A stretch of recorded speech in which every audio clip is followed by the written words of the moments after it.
নূর চেহারার বিষয় না, নূর হইল কলবের বিষয়। নূর থাকে কলবেই।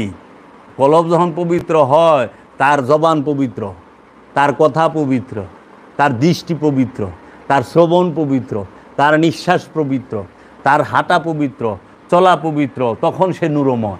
চেহারা সুন্দর এলে নূরময় না, তাহলে তুলনা দেয়া ভারী।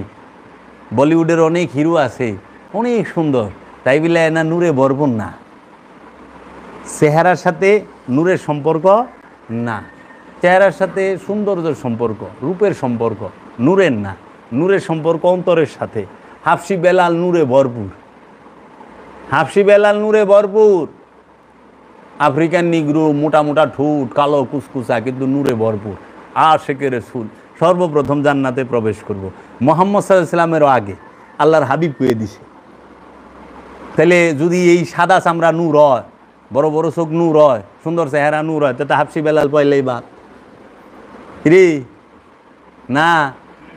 হযরত সালমান ফার্সি 150 বছর, আমরা জানি যে 150 বছর অনেক বয়সে তিনি রসুলের কাছে বায়াত নেয়, তো বুড়া মানুষের আবার কি নূর, কি সৌন্দর্য। কিন্তু সালমান ফার্সি পাক পাঞ্জাতনের সদস্য, সাহাবি থেকে একজনই প্রবেশ করছে পাক পাঞ্জাতনে, হযরত সালমান ফার্সি। তাইলে নূরে ভরপুর।